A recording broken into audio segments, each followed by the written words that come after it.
Assalamu alaikum everyone and welcome to The Opinion. In this episode, I'll be breaking down an article published in the Express Tribune written by Shahid Javed Barki Sahab. For those of you who don't know कि बरकी साहब कौन हैं, क्या करते हैं, तो apart from being a well-versed journalist, he is also a financial expert और ये पाकिस्तान के केयरटेकर फाइनेंस मिनिस्टर और वर्ल्ड बैंक के वाइस प्रेसिडेंट के तौर पर अपने फराइज सरंजाम दे चुके हैं। ये तो हो गया जी बरकी साहब का तारुफ। अब आते हैं इनके आर्टिकल की तरफ। The article is titled Major Power Relationships in Pakistan's Neighborhood. For those of you who have never been in a relationship, I can tell you कि जहाँ पे लफ्ज़ relationship इस्तेमाल होता है वहाँ पे थोड़ी बहुत complications आती हैं। किस्सा शुरू होता है जी पिछले हफ्ते से। व्लादिमीर पुतिन जो कि रशिया के प्रेसिडेंट हैं, उन्होंने इंडिया का एक दौरा किया। इस दौरे का मकसद मोदी साहब का हाल चाल पूछना या फिर कटरीना कैफ की शादी अटेंड करना नहीं था, बल्कि इस दौरे का मकसद दोनों मुल्कों इंडिया और रशिया के दरमियान डिफेंस टाइज को मजबूत करना था। अब आप पूछेंगे जी वो कैसे होगा? वो जी इंडिया रशिया से S-400 जो कि एक मिसाइल डिफेंस सिस्टम है वो एक्वायर करके करेगा और इसका फ़ायदा इंडिया को एक तो ये होगा कि ये the already in use US Patriot system उसके मुकाबले काफ़ी सस्ता है और 250 किलोमीटर की रेंज तक एक्यूरेट है। हत्ता कि इंडियन मिलिट्री के कुछ ऑफिशियल्स ने इसको कोविड की टर्म्स के अंदर अपने डिफेंस के लिए एक booster shot. Now this is not the only product of the visit. इसका एक बाय प्रोडक्ट इंडिया को ये भी मिला है कि रशिया $600 मिलियन इन्वेस्ट करके यूपी उत्तर प्रदेश जो कि इंडिया का एक काफ़ी अहम सूबा है और भारतीय जनता पार्टी BJP का गढ़ है, वहाँ पर $600 मिलियन का एक मैन्युफैक्चरिंग सेंटर कायम करेगा। वो मैन्युफैक्चरिंग सेंटर किस चीज़ के लिए होगा? वो मैन्युफैक्चरिंग सेंटर AK-203s जो कि काफ़ी एडवांस राइफल्स हैं compare to the already in use Kalashnikovs and AK-47s, वो वहाँ पे मैन्युफैक्चर की जाएंगी।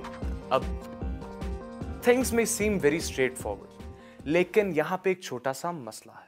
2017 के अंदर अकॉर्डिंग टू बरकी साहब आर्टिकल, तुर्की ने यही S-400 सिस्टम रशिया से एक्वायर किया, तो इस बात पे ट्रंप एडमिनिस्ट्रेशन को और US को काफ़ी चढ़ गई तब।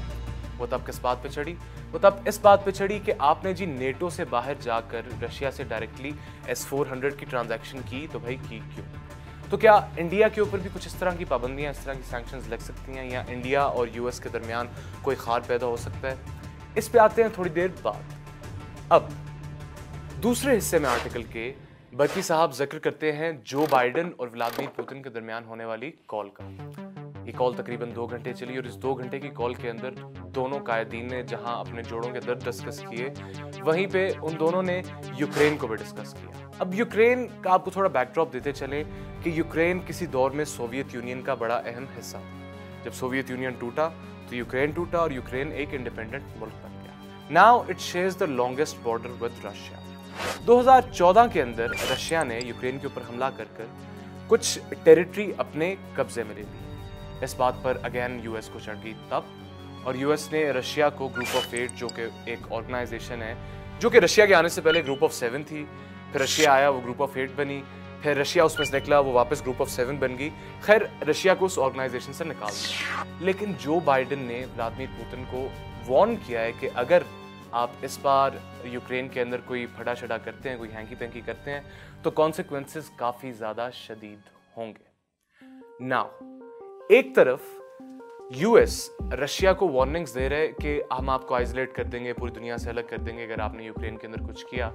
दूसरी तरफ US का एक अहम ally in the east India Russia के साथ अपने ताल्लुकात मजबूत कर रहे हैं, इन्वेस्टमेंट्स कर रहे हैं, उनसे वेपन्स खरीद रहे हैं। तो how much of a dilemma there is for the United States of America कि वो इंडिया को साइड पे करें या फिर रशिया के साथ अपना जो रिफ्ट है वो जारी रखें, या the US would have to settle down. और जहां तक बात रही इंडिया की सैंक्शंस की, इंडियन मिलिट्री का कहना ये है कि ये सैंक्शंस हम पे उस तरह लागू नहीं होंगी। क्यों? क्योंकि we are doing this to protect ourselves against China, and इस पे वही बात आ जाती है कि चाइना US का एनिमी, और तो enemy of an enemy is a friend. लेकिन दिस इज शाहिद जावेद बरकी साहब्स opinion on the matter. What is yours? Let us know in the comments.